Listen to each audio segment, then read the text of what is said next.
Hi guys, welcome once again to my love story series. I don't want to say we're back, but I would say we're better. Okay, my name is Abidemi Tolulope Solomon. Today on my love story series, we'll be discussing discernment in relationships. Let me give us a quick story. So I remember when I was in university, I used to have a lecturer friend whom I didn't know if he was married or not. But then he would come to my house, would gist, he would eat my food, emphasis on my food. He would eat my food, and then he was quite older than I was, much older. I guess that he was married, but when I asked him the question, he said he wasn't. So I was wondering why he wasn't married at that age. I couldn't put two and two together, but then I was a bit suspicious about him. And then I started praying. I started talking to God about him, like, okay, this particular person, I need to know what he's doing in my life at that particular time. And after that prayer, a few days later, he called me and said he wanted me to come to see him in his office. So I went there. I got there, I met a few of his students there. And for the first time, I saw a ring, a wedding band on his fingers. It was like strange because he had never mentioned a wife or marriage. He had never mentioned marriage or wife. But you know, the funny thing is, as at the time I wanted to pray about him, I realized that, you know, feelings were beginning to fly around. It looked like he was beginning to like me. Ladies that have discernment know that when a guy likes you, there are certain things that they will do that you will know that, okay, this particular guy sort of likes me. So I was beginning to see all of those signs, and that was why I went to God in prayer to say, okay, what's up with this particular guy? I don't want to call him man, so let's use guy. And then after the prayers, he called me and said he wanted to see me. I got to his office and I noticed the wedding band on his hand, which was strange because I had never seen him wear a wedding band in like over a month that I had known him. So after the students had left, then he casually mentioned that, oh, he traveled recently and he went home to see his wife. And I was like, oh, wife?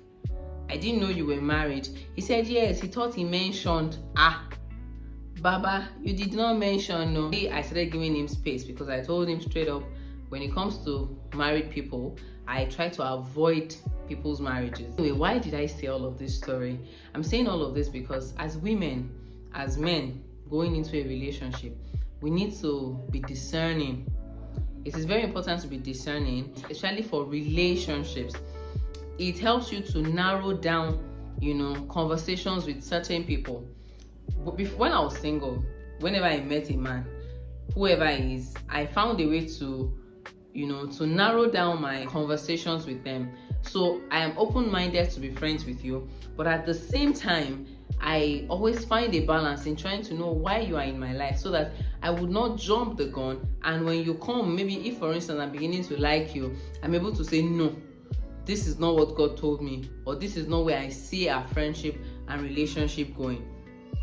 Even as a man, you need the spirit of discernment to know why you should date a woman, why you should be in a relationship with a woman. The spirit of discernment is important in every aspect of our lives. I know we all know that, but when it comes to relationship, it is very important. Someone said that for one decision you are permitted to make in your life that would make a difference in your life, that would change the trajectory of your life, of your destiny, of your purpose, is in marriage. So who you marry is solely your decision. You can choose to marry a good person, you can choose to marry a bad person, but whoever you marry is solely your decision. That is why it is good to be discerning. Like I said, every time people come into my life, I pray about them. Why is so person in my life? Especially when they are men. You know, I remember there was this particular friend that I had who we were very close. It was a guy, close friends, we were cool. There was nothing we couldn't even talk about. But deep down, I had prayed about him and I knew that relationship was never supposed to be part of our destiny. It was never supposed to be part of our destiny. I prayed, God had spoken to me that it was a no-go area. But do you know that when this my friend asked me out, I knew that initially I said no because I knew that it wasn't going to work. But he kept insisting, he liked me, he knows that God is friendship is like the foundation for a good relationship, and all of those things that people will tell you, which is good and which I will also tell you. But like I said, I knew already that this relationship was never going to work. And I remember that we dated for a month or thereabouts, I think a month before I even met my husband. We dated for like a month, and even in that 1 month, it felt as if I was struggling in the relationship. I couldn't explain it, but I knew that he wasn't right for me. And eventually we broke up and the friendship suffered. Now, when the friendship suffered, it pained me because he was a very good friend of mine, and I enjoyed his friendship. I enjoyed the counsel he gave me as a friend. And I realized that even now we don't even talk again. But he was a good friend. And sometimes I look back and I wish that we had remained friends and not crossed the line. Now, this is not to say that you shouldn't be friends with whoever you're going to marry. No, this is to say that you need to be discerning. You need to pray. You need to ask God for direction when it comes to your relationship, just so that you will not miss it. You should also be discerning in terms of their character. When people say that, you will see signs and wonders when you get married to some people, it comes from the little things that they do, from their character, from the way they speak. I always say something that, see, if you're someone that has a discerning spirit, you won't just discern a person's spiritual life. You can also discern from their character, who they are, what they are. So if you see if a person behaves in a certain way, you can pick. For someone like me, I'm a very sensitive person when it comes to other people. So every body language and gesture, I sort of pick it. So if there's a certain way you behave around me, to people, to me, I can easily pick if you're a good person or a bad person. You understand? So as a woman, as a man, as a lady, as a guy, when you want to go into a relationship, you need to discern if this person is good for you. Apart from, spiritually, physically, the way they talk, the way they relate with other people, you need to be discerning. You need to be sensitive. That's like the word now. You need to also be sensitive to their gesture, sensitive to their speech.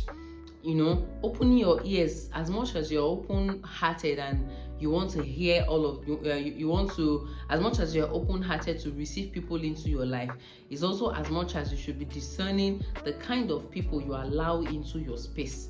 So this does not even cut across your relationship, even in friendships. You should be discerning of the kind of people you let into your lives, into your life rather, the kind of person you speak to, the kind of person in your space. Because when people are in your space and they're not good enough for you, they sort of zap your energy and they make you less productive in life. I hope with this you're able to learn 1 or 2 things about discernment in relationship. Don't forget to follow us on Instagram. Don't forget to click the like button. Don't forget to subscribe to this YouTube channel, because yes, we are better. I'm back.